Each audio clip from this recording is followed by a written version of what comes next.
বাংলাদেশে অশান্তির আবহেই বাংলা থেকে গ্রেপ্তার একাধিক জঙ্গি। বাংলা কি জঙ্গিদের সেফ সেল্টার? ইতিমধ্যে এই বাংলাতেই লুকিয়ে জঙ্গি নেতারা। ইতিমধ্যে সেই প্রশ্ন উঠছে, একের পর এক জঙ্গি ডেরা কি তাহলে বাংলাতেই? প্রশ্ন বারংবার উঠছে। ধৃত কাশ্মীরি জঙ্গি জাভেদ মুন্সিকে জেরায় মিলেছে চাঞ্চল্যকর তথ্য। লস্কর-ই তৈবা নামে আরও একটি জঙ্গি সংগঠনের নামও উঠে আসছে।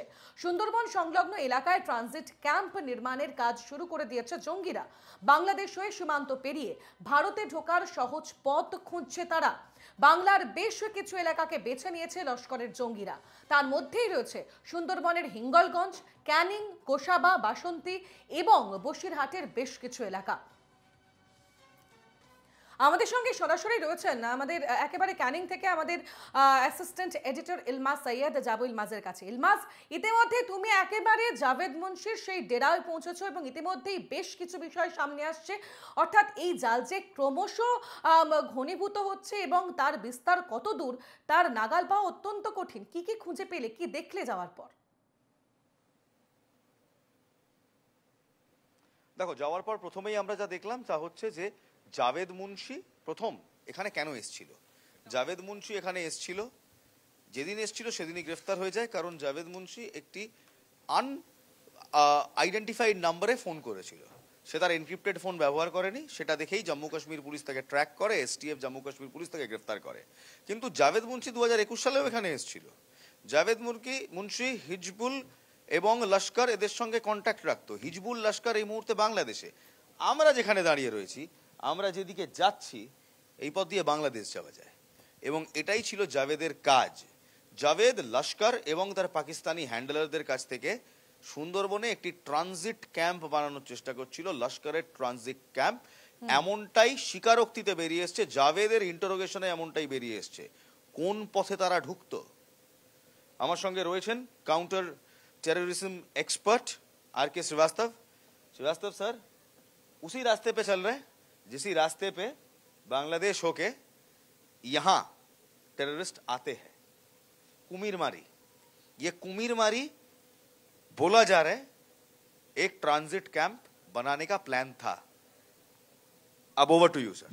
ওকে, আপনি যখন ক্যানিং থেকে স্টার্ট করলেন, আপনি কি দেখলেন? আপনি দেখলেন যে এই যে রুট, এই যে অ্যাক্সিস, ডান দিকে দুটো চলে গেছে আপনার টুরিস্টের জন্য সুন্দরবন, আর এই জায়গাটা থেকে বেশি লোক নেই, এখানে কোনো বাস টাস নেই। আপনি যদি একটা টোটো বা একটা বড় একটা গাড়ি ধরলে 30 টাকার ভাড়া আছে, তার মানে কি হলো যেখানে লোকের মানে চাহিদাটা কম আছে। আর এই যেগুলো আপনি দেখছেন, এটা যে চরগুলো দেখছেন বা আইল্যান্ড টাপুগুলো দেখছেন, এটা ইউনিক আইসোলেটেড।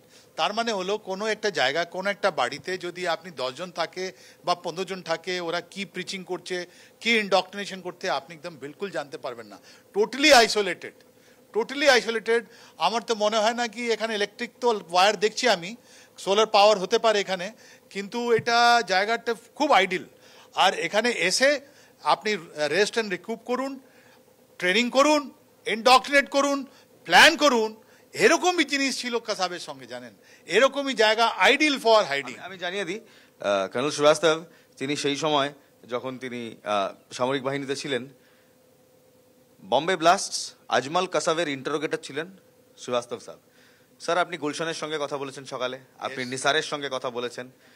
জাভেদ মুন্সি এখন জম্মু কাশ্মীরের হেরাসতে। এই মুহূর্তে যে রাস্তাটা আমরা দিচ্ছি, দেখুন এই রাস্তা দিয়েই আর মোটামুটি ঘন্টা দুয়েক যদি যাই আমরা বাংলাদেশ পৌঁছে যাব, ইন্টারন্যাশনাল ওয়াটার্স। এবং এখানে এতক্ষণ আমরা আছি, না আছে কোস্টগার্ড, না আছে বিএসএফ এর কোনো পেট্রোল বোট, অর্থাৎ এটা আনম্যান্ড টেরিটরি। এবং এখান থেকে যে কোনো সময় ছোট ছোট বোট জেটি নিয়ে চলে আসা যায়। হাসিনা যতদিন ছিল ততদিন সমস্যা হয়নি। উদ্ভট একটা জিনিস দেখলাম, এই গুলশান যে জাভেদ মুন্সির শ্যালক, সেই গুলশান এতদিন থাকতো নূর মঞ্জিলে, কিন্তু ঠিক যখন বাংলাদেশে অশান্তি শুরু হলো, সে বাড়ি ভাড়া নিয়ে নিল ক্যানিং মোড়ে, একেবারে অন্য জায়গায় নিজের জায়গায় চেঞ্জ করলো, সেখানে জাভেদ এলো। জাভেদ এর আগে নূরমহলে এসছে, এই রাস্তা জাভেদ চিনতো, জাভেদ নিজে স্বীকার করেছে এই রাস্তা সে চিনতো। এইখান থেকেই সে বারবার বাংলাদেশ থেকে জঙ্গি ঢোকাচ্ছে, জঙ্গি ঢোকাবার প্ল্যান ছিল। লস্কর এই মুহূর্তে বাংলাদেশে অত্যন্ত অ্যাক্টিভ। এই নদীপথ এই মুহূর্তে আমাদের কি দরকার? দেখুন, এটা আপনি কেন যাচ্ছেন? এটা আপনার উদ্দেশ্যটা হচ্ছে যে আপনি একটা ফুটপ্রিন্ট ট্রেস করতে চলেছেন, যে জাভেদ বলছে বা মানুষের মধ্যে যার পারসেপশন তৈরি হয়েছে কি বাংলাদেশ থেকে জঙ্গিরা ঢুকছে আর এই চর দিয়ে ঘুষছে ঢুকছে এই ঢুকছে, এটা আমরা দেখতে যাচ্ছি। আপনি মারফতে আমরা সবাইকে দেখাচ্ছি যে আপনি দেখুন, এটা এত নীরব জায়গা, এত ভালো জায়গা, এত সুন্দর জায়গা, পিসফুল এরিয়া, এখানে কোনো পুলিশিং নেই, এখানে যা আছে লোকাল লোক আছে, রাইট? তো এটা তো আইডিয়াল প্লেস ফর হাইডিং। এটা তো শহর নয় যেখানে একটা সার্ভেলেন্স রাখা হচ্ছে, মানুষগুলো একদিক দেখছে, একটার দিকে অন্য দিকে যাচ্ছে ওরা। এটা এটা মানে ওখান থেকে কাশ্মীর থেকে পালিয়ে আসা বা অকুপাইড কাশ্মীর থেকে পালিয়ে আসা, আর বাংলাদেশে যা জঙ্গিরা আসছে, আর বাংলা ভাষাও জানে বাংলাদেশ থেকে যারা আছেন, এরা যারা যাবেন একই ধর্ম, তো একটা আইডিয়াল প্লেস আমি দেখতে পাচ্ছি। আমাদের যে বোটের ক্যাপ্টেন তো আমাদের বোটের ক্যাপ্টেনকে জিজ্ঞেস করবো, বলছি বাংলাদেশ থেকে এপারে আসে? সত্যি কথা বলবে, বাংলাদেশ থেকে টপকে এপারে আসে? হ্যাঁ, এবারে আসা যায় তো। আসা যায়? আসে? বোট টোট আসে? আসে আসে হ্যাঁ, আসে, বোট নৌকা জাহাজ। তাদের কেউ আটকায় না? হ্যাঁ, থানা কোস্টাল থানা আছে, আটকায়। মানে যদি দেখতে পায় তাহলে আটকায়। মানুষও আছে? মানুষ আসে, হ্যাঁ অবশ্যই তো। মানুষ তো আসে। তোমরা যাও না, আমরা যাই না। কিন্তু বাংলাদেশ থেকে ওপার থেকে টপকে এপারে চলে আসে, কতক্ষণ লাগে সময়? বাংলাদেশ থেকে এপারে ঢুকতে 2 ঘন্টা সময় লাগে।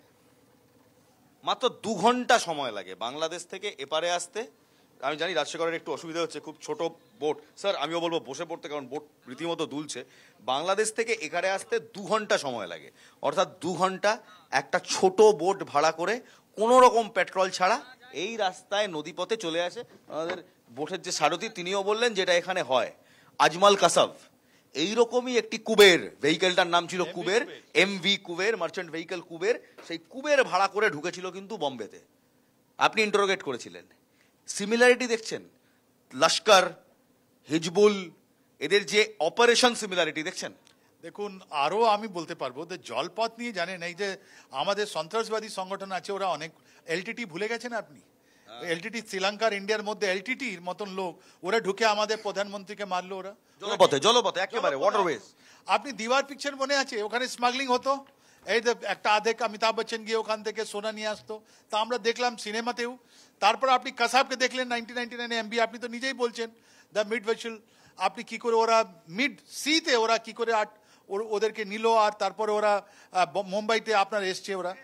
চতুর্থ আপনি যদি দেখেন এটা পুষ্পা 2 মুভি, ওর মধ্যে কি করে স্মাগলিং হলো, এটা জলপথ নিয়ে। এটা বহু প্রচলিত আছে, আর এটা এর মধ্যে ভ্যালু টার্গেট যারা আমরা বলছি, তার মানে আনট্রেন্ড লোক, এদের মানে যারা হাই ভ্যালু টার্গেট, যেটা আমরা আমাদের ভাষায় বলা হয় হাই ভ্যালু টার্গেটসকে আপনার এখান থেকে নিয়ে আসতে হবে। আচ্ছা, এখানে স্মাগলিং হয় গো?